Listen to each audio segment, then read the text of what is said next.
Olá, alunos do sétimo ano. Estamos aqui hoje para mais uma aula de ciências e hoje nós vamos falar sobre o capítulo 22, ecossistemas e biomas. Bom, para a gente entender o que é um ecossistema, a gente primeiro precisa entender os níveis de organização dos seres vivos. Então, os seres vivos eles estão organizados da seguinte maneira. Primeiro, nós temos um organismo, que é cada ser vivo que habita na Terra. O conjunto de organismos de uma mesma espécie forma uma população.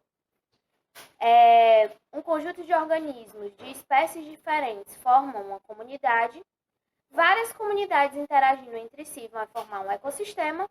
E o ecossistema, vários juntos, vão formar a biosfera, que é a camada habitável da Terra. Então, é a camada de onde há vida na Terra. Bom, vamos entender agora o que é um ecossistema. Então, o ecossistema é um conjunto de elementos bióticos, que são os seres vivos, e abióticos, que é a água, a luz solar, o solo, de uma determinada área, que se trocam entre si influências, né? Então, não há ser vivo, não há fator abiótico sem... não há fatores bióticos sem os fatores abióticos, tá? Então, os dois têm que viver em total harmonia. Nós temos dois tipos de ecossistemas. Os ecossistemas naturais, que são aqueles feitos naturalmente, né? São produzidos mesmo pela natureza.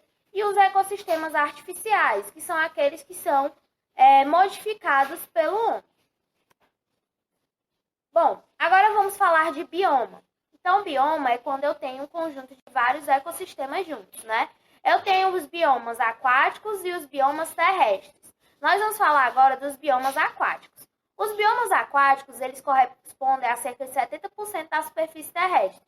Então, eles são classificados quanto à salinidade, em biomas aquáticos marinhos ou ducícolas, que são de água doce, ou quanto ao movimento da água, em lênticos e lóticos. O que é um bioma ou ecossistema lêntico? É aquele que vai ter água parada, como no caso dos lagos e lagoas.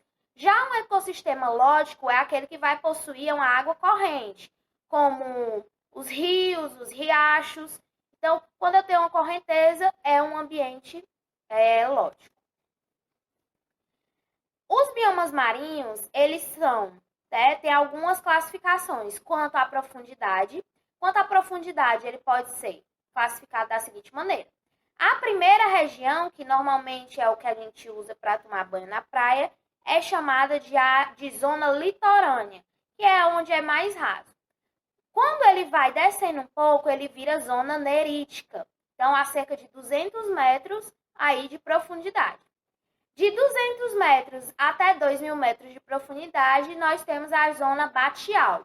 E depois dos 2.000 metros, eu tenho a zona abissal. Então, a zona abissal vai de 2.000 metros até o assoalho marinho, ou seja, até o fundo do mar.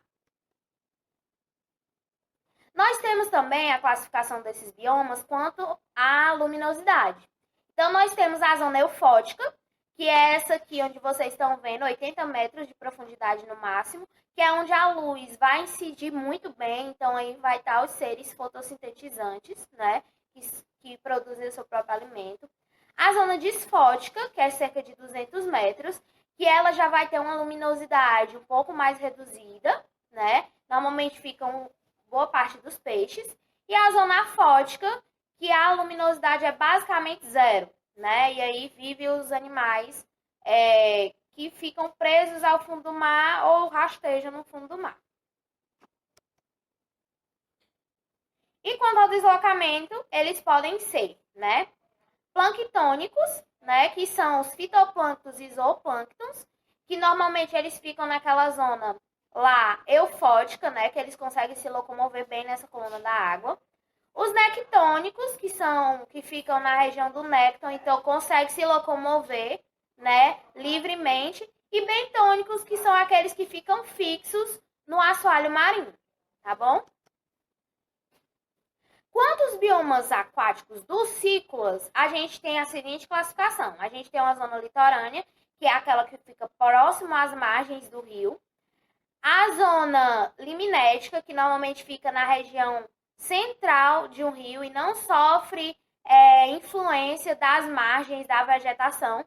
E nós temos a zona profunda, que é aquela que fica no fundo de um rio, de um riacho, certo? Que normalmente está os animais bentônicos, são aqueles que ficam lá no fundo mesmo, como algumas espécies de ostras, alguns animais que ficam fixos ali. Agora vamos falar sobre os biomas terrestres. Então, a gente tem os biomas terrestres, aqueles que são povoados por animais e vegetais, né, que vão ser característicos de um lugar. O primeiro deles é a tundra, que normalmente é uma área que eu tenho uma vegetação rasteira, né, com clima polar, ou seja, é um ambiente bastante frio. No verão, né, normalmente nós temos a questão do degelo, normalmente na região do Polo Norte, mas isso não é muito comum. Então, normalmente na tundra é frio por bastante tempo durante um ano. A vegetação da tundra ela é composta por musgos, líquens, capins e outras plantas herbáceas. Por que não árvores de grande porte? Por conta da temperatura. Então, elas não aguentariam o frio. A tundra ela está localizada nas regiões polares, né, no norte da América, Europa e na Ásia, como vocês podem ver no mapa. Com relação à biodiversidade, eu tenho uma biodiversidade bastante restrita, por conta que lá nessa região só pode ter animais adaptados ao frio, como no caso do urso polar, certo? Outro bioma terrestre que nós temos é a taiga, também conhecida como floresta de coníferas, por conta das suas grandes quantidades de pinheiro, né?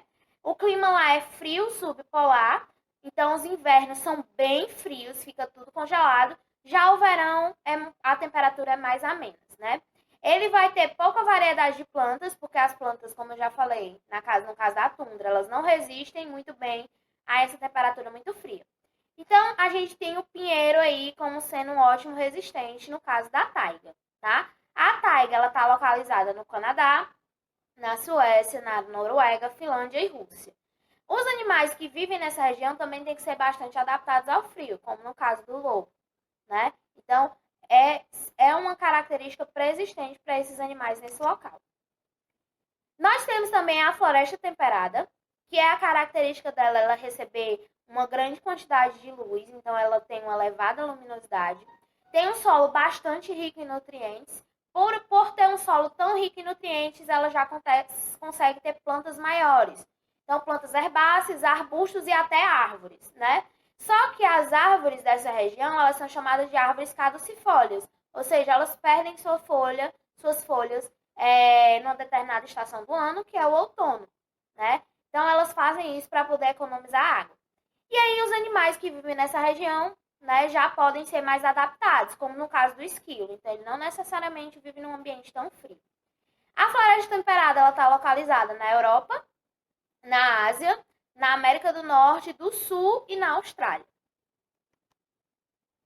A floresta tropical, ela já é um pouco mais diferente, porque ela vai ter uma elevada luminosidade, mas ela também vai ter atrelado a isso altos índices pluviométricos, então vai chover bastante.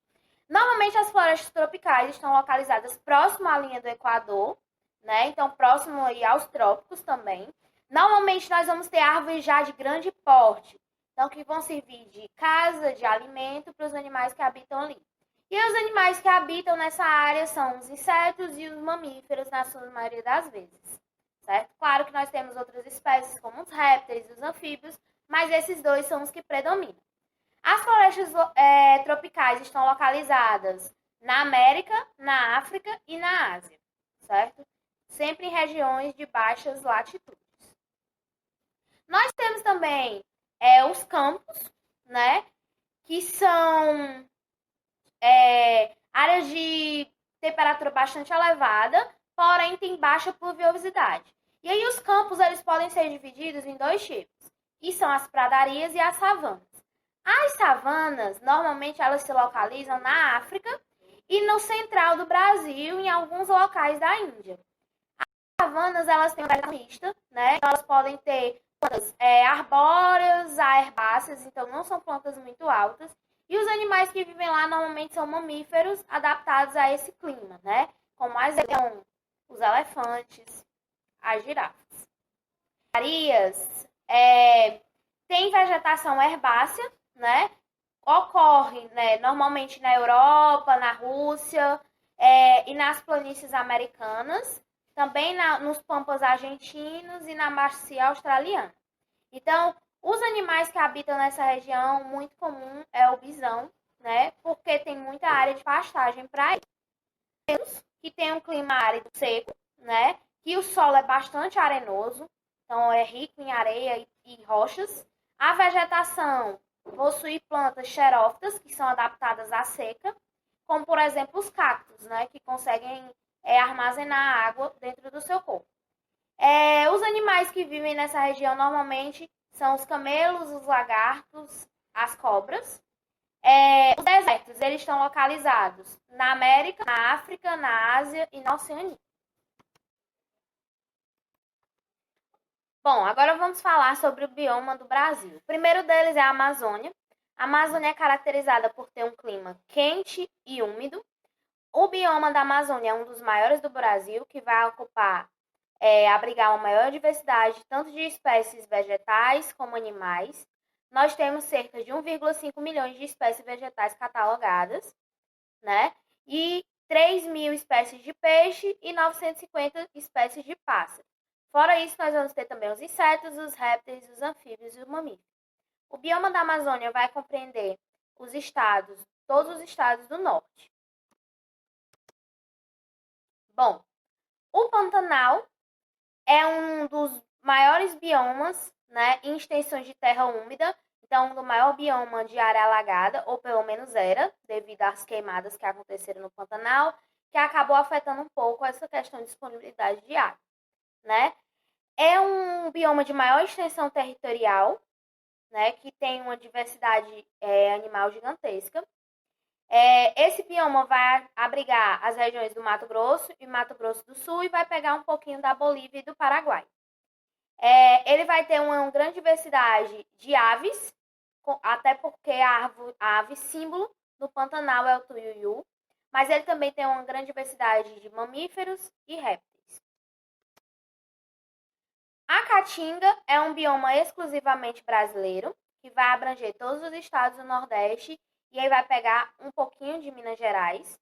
É um bioma que vai ter 178 espécies de mamíferos, 591 espécies de aves, 177 espécies de répteis, 79 espécies de anfíbios, 241 espécies de peixes e 221 espécies de abelhas. Então, a gente tem uma grande diversidade animal mesmo. Nesse bioma, o clima que vai predominar é o semiárido, que é temperaturas elevadas e pouca chuva. O solo da Caatinga é um solo bastante raso e infértil, então isso vai dificultar um pouco na questão da vegetação. A vegetação que habita nessa região é do tipo arbusto e árvore. Então, as árvores ela têm a capacidade de perder as folhas para poder manter a água, certo? Muito semelhante ao deserto. Nós temos também o cerrado, que é o segundo maior bioma do Brasil. Ele vai ser caracterizado por ter árvores com troncos retorcidos e também tem uma grande diversidade de gramíneas, que é o capim. Ele vai abranger os estados de Goiás, Tocantins, Mato Grosso, Rio Grande do Sul. Então, ele vai ter uma abrangência bem elevada e vai pegar um pouquinho também da Bolívia e do Paraguai.